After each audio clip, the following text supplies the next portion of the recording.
I remember the sound of the knock more than anything else. It was firm, steady, almost confident. I thought it was a delivery driver or maybe one of the neighbors. I had no idea that in the next few seconds, my entire reality would collapse. When I opened the door, I saw a woman I had never met before. She looked calm. Too calm. Her hair was perfectly styled, her makeup soft and natural. She didn't look nervous or ashamed. She looked prepared. Then my eyes dropped to her stomach. She rested her hand on it gently, almost protectively, and that small gesture told me everything before she even spoke. My heart started pounding so hard I could hear it in my ears. She said she needed to talk. Not in a dramatic way. Not angry. Not emotional. Just steady. Like this was a business meeting. I felt frozen in place. My mind started racing through excuses. Maybe this was a mistake. Maybe she had the wrong house. Maybe this was about someone else. But deep down, I already knew. There had been signs for months. Late nights. Sudden business trips. The way he turned his phone face down on the table. The way he stopped looking at me the same way. I had ignored it all because it was easier to believe in the life I thought I had. She didn't look like someone who was confused. She looked like someone who had been told she belonged here. I stepped aside without thinking and let her in. My hands were shaking, but I refused to let her see it. She walked into my home slowly, looking around like she was studying it. Like she was imagining something. I asked her how long. She didn't hesitate. Long enough. That answer hit harder than any number could have. Long enough meant lies stacked on top of lies. Long enough meant holidays, anniversaries, quiet dinners where I had no idea I was sharing my husband with someone else. I felt embarrassed standing there. Not angry yet. Not even heartbroken. Just exposed. Like I had been the only one who didn't know the truth. She wasn't there to apologize. She wasn't there to fight. She was there because she believed she had a place in my life now. Because of him. And in that moment, I understood something clearly. This wasn't just an affair. This wasn't a one-night mistake or a secret that could be hidden forever. This was planned. Built. Grown. I looked at her again, really looked at her, and instead of breaking down, something inside me went very still. If this was the beginning of a war I didn't ask for, then I wasn't going to fight it with tears. I was going to fight it with control. For 12 years, I believed I had a strong and steady marriage. We were not dramatic people. We did not fight loudly. We paid our bills on time. We showed up to family gatherings together. From the outside, we looked stable. We bought a house in Ohio 5 years after getting married. It wasn't huge, but it was ours. We painted the walls together. We planted flowers in the yard every spring. I thought those small things meant something permanent. Daniel worked in commercial real estate. His job required meetings, networking events, and occasional travel. I worked as a high school counselor. My days were filled with students who needed advice, comfort, and direction. I was good at listening to other people's problems. I just wasn't good at seeing my own. We didn't have children. It wasn't because we didn't want them. We always said we were planning. We talked about timing, savings, the right moment. Every year we said maybe next year. I trusted that we were on the same page. About 6 months before everything came out, things started changing. Daniel began coming home later than usual. He said the market was competitive and he had to stay ahead. I believed him. His phone became something he guarded carefully.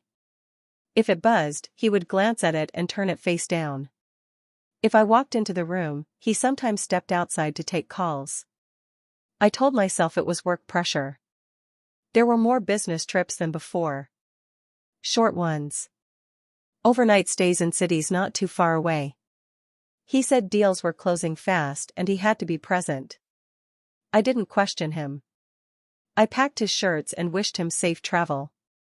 When he came back from those trips, he seemed distracted. Not guilty.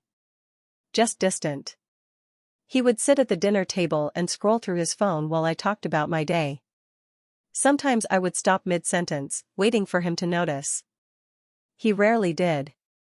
I blamed stress. The economy had been unpredictable. Real estate could be intense. I thought he was just tired. What I didn't know was that his late nights were not always about contracts. His trips were not always about property tours. He wasn't building only a career. He was supporting another life.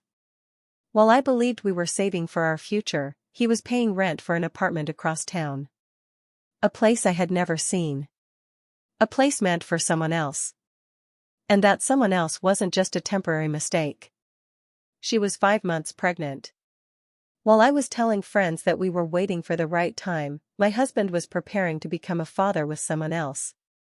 The distance I felt wasn't stress. It was division. He wasn't overwhelmed by work. He was splitting his attention between 2 homes. And I had no idea that the marriage I was trying to protect had already been quietly replaced. She did not act nervous. She did not look ashamed. There were no tears in her eyes and no apology in her voice. She stood in my living room like she belonged there. She spoke calmly, almost kindly, which somehow made it worse. She said Daniel had explained everything to her.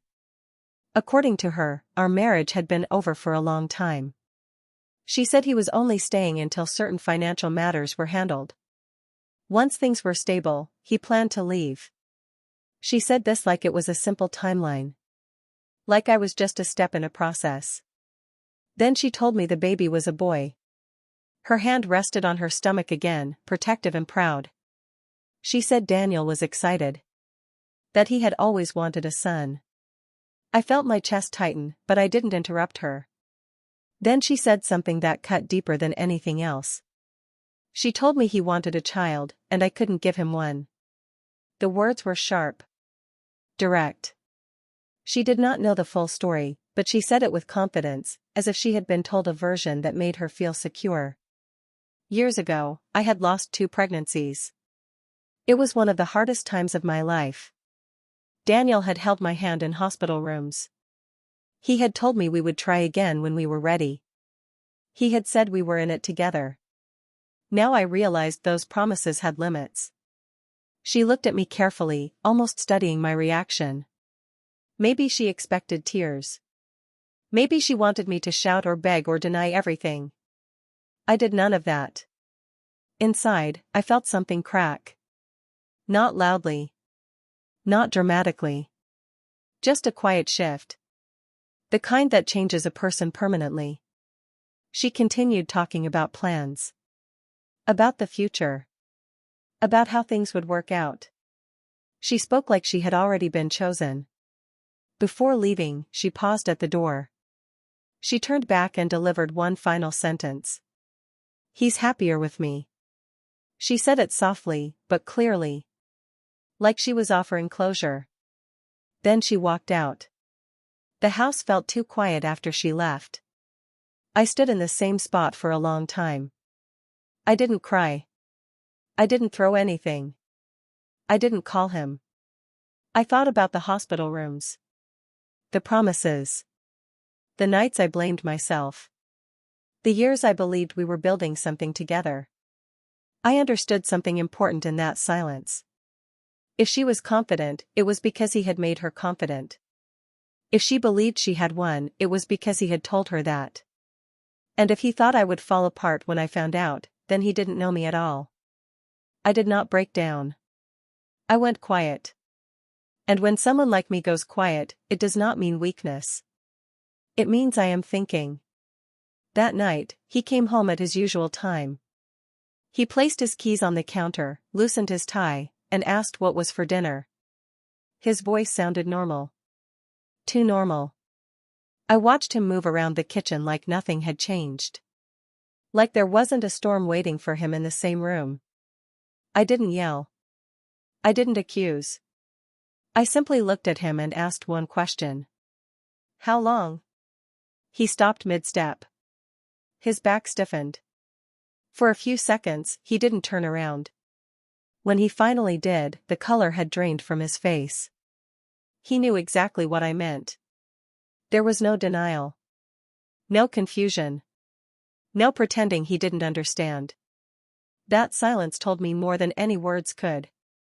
He ran a hand through his hair and sat down. He looked tired, but not ashamed. Just cornered. "It started 2 years ago," he said. He called it a mistake. Something that just happened. He claimed he didn't plan for it to go this far. He said he tried to end it several times but couldn't. I listened without interrupting. When I asked about the baby, he said it wasn't planned. He said he had been careful.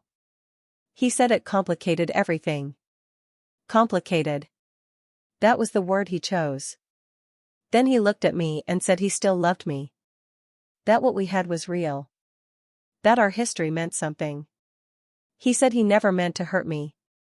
But then he said the one thing that made everything clear. I deserve to be a father. He said it like a confession. Like it had been building inside him for years.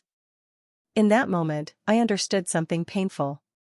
He wasn't asking for forgiveness. He was asking for understanding. He wanted me to see this from his side. He didn't say he was sorry for betraying me. He didn't say he hated himself for lying.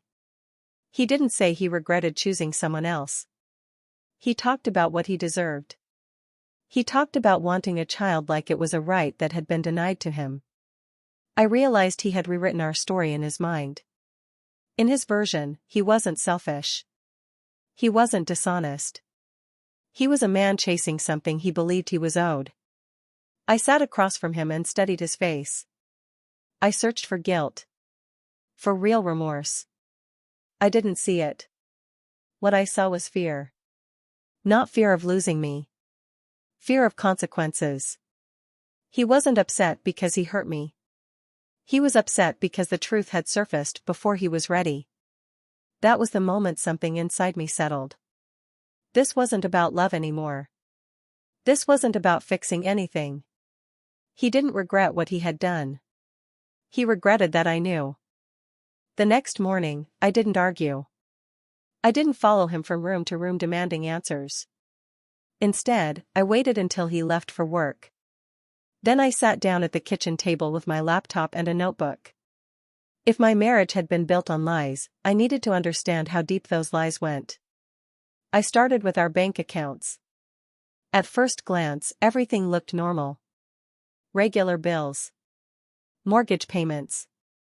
Utilities. But when I looked closer at the joint savings account, my stomach dropped. $40,000 was gone. Not withdrawn all at once. It had been moved slowly over time in smaller amounts. Transfers labeled vaguely. Consulting fees. Investment opportunities. Things I had never questioned before. I kept digging. Then I found documents about our mortgage. It had been refinanced months ago. My signature was on the paperwork. Except I never signed it. The dates matched the time when he said he was handling paperwork stress from work. I remembered him telling me not to worry, that he would take care of it. I trusted him. I moved on to insurance policies. That's when I saw it. A second life insurance policy. The beneficiary was not me. It was her. The realization didn't come with tears. It came with clarity. This wasn't just about feelings or a mistake that got out of control. This was planned. Organized. Calculated. He wasn't drifting away emotionally. He was rearranging his life. Money had been redirected. Legal documents had been adjusted. Protections had been set up. He wasn't confused between two women. He was preparing for a transition. I closed the laptop and sat still for a long moment. My heart felt heavy, but my mind felt sharp. If he had been planning quietly, then I would do the same. That afternoon, I scheduled a meeting with a lawyer.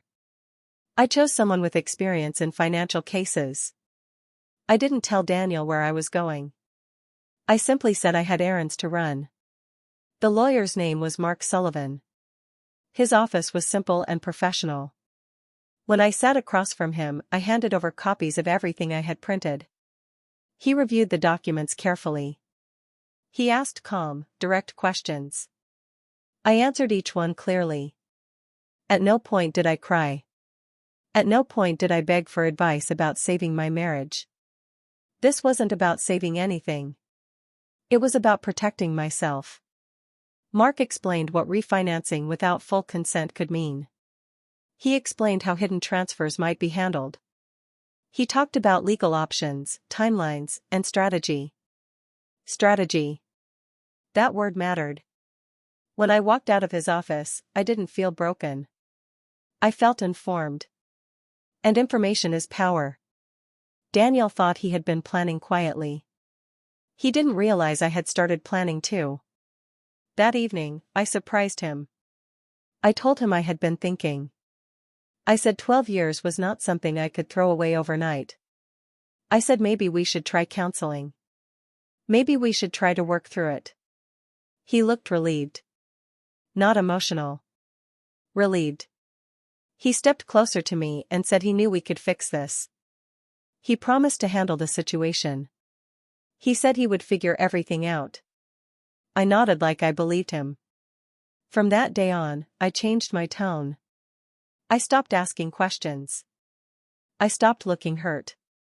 I cooked dinner like usual. I asked about his day. I even suggested we take a short weekend trip soon. He relaxed quickly. He thought my silence meant forgiveness. He thought my calm meant weakness. While he felt safe again, I stayed focused.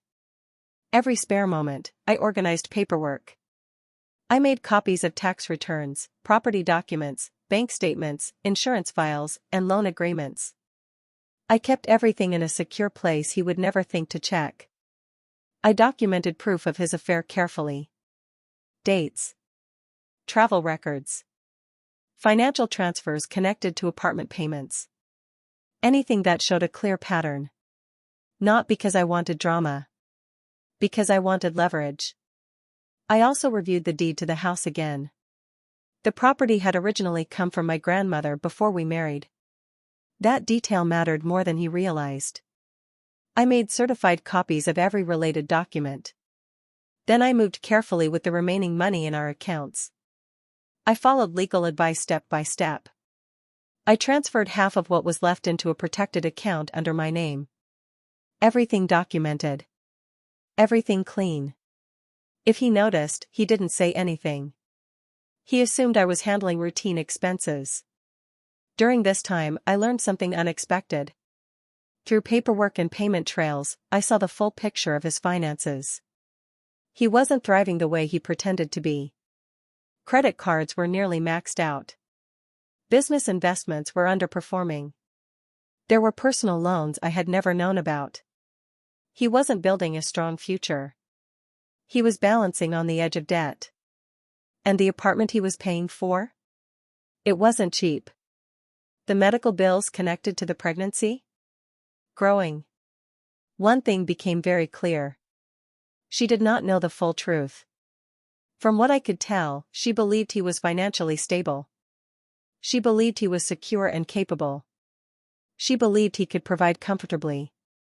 But behind the scenes, he was juggling payments, shifting money, and stretching himself thin. Interesting. Very interesting. He had sold her a dream. And that dream was built on borrowed money.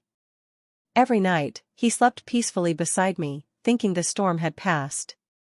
He didn't understand that I wasn't calming down. I was preparing. And when preparation meets truth, the results are never gentle. 2 months later, I found out she was hosting a small baby shower at her apartment. Close friends and a few family members were invited. Daniel was going to be there. I knew because he told me he had a work event that afternoon. I didn't argue. I got dressed carefully. Simple clothes. Neutral colors. No dramatic makeup. In my hand, I carried a thin folder. I arrived halfway through the party. I could hear laughter before I even knocked. When the door opened, conversation stopped almost instantly. She stood near the center of the room, surrounded by gifts and pastel decorations. For a second, she looked confused. Then she recognized me. Daniel was standing near the kitchen. His face went pale. No one asked me to leave. They were too shocked to speak. I walked inside calmly. "I won't take much time," I said. My voice was steady. I turned to her first. "I think you deserve full information." I opened the folder. I explained that Daniel was carrying significant personal debt. Credit cards near their limits. Business losses that had not recovered. Loans taken quietly. I kept my tone factual. No insults. No anger. I showed copies of statements. Then I mentioned the mortgage. I explained that it had been refinanced, but not for profit. Payments had increased. Equity had been reduced. Daniel tried to interrupt, but I continued. Next, I clarified something important. The house he still lived in was not fully his. It had been passed down to me before our marriage. Legally, it was mine. The documentation was clear. His name was not attached the way he may have implied. I let that sink in. Then I mentioned the post-nuptial agreement he had signed years ago during a tax restructuring process. At the time, it had seemed like routine paperwork. It clearly protected my inherited property and personal assets. I placed a copy on the table. The room was silent. She looked at Daniel, waiting for him to deny it. He didn't. Her smile slowly faded.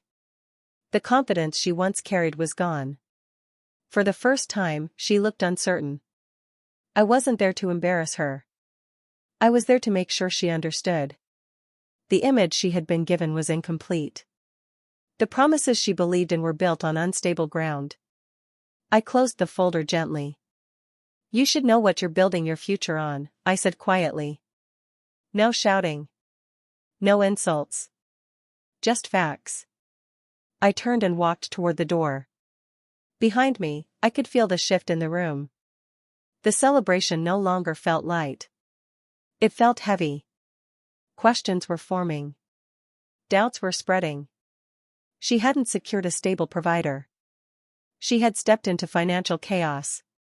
And for the first time, she understood that winning someone else's husband did not guarantee security. It only guaranteed responsibility. I left before anyone could say another word. The next morning, I woke up early. I didn't hesitate. I didn't wait for him to explain anything or fix the damage. I drove straight to my lawyer's office and signed the final paperwork. The divorce was filed on the grounds of adultery and financial misconduct. Everything was documented clearly. There was no room for confusion. By the afternoon, Daniel was served. He came home faster than I had seen him move in months. His face was tight with panic. He held the papers in his hand like they were burning him. He asked if this was some kind of punishment. He said we could still talk. He said we didn't have to make this public. I listened quietly. For the first time, he started asking practical questions. What would happen to the house? What about the accounts? What about the business investments? That's when it finally hit him. The house was not his. The savings were not what he thought they were. The legal agreement he once signed without much thought was now active and enforceable. He began calculating out loud. Rent. Lawyer fees. Debt payments. Medical costs connected to the baby. Child support once the baby was born. His breathing changed. The confidence he once carried was gone. He asked if we could settle this privately. He asked if I could delay things. He asked if I could help him manage the transition. He wasn't asking for forgiveness. He wasn't asking for another chance. He was asking for financial support. He said we had history. He said we had built a life together. He said I didn't need to make this harder than it already was. I stayed calm. This wasn't about revenge. It was about consequences. He had made long-term decisions without me.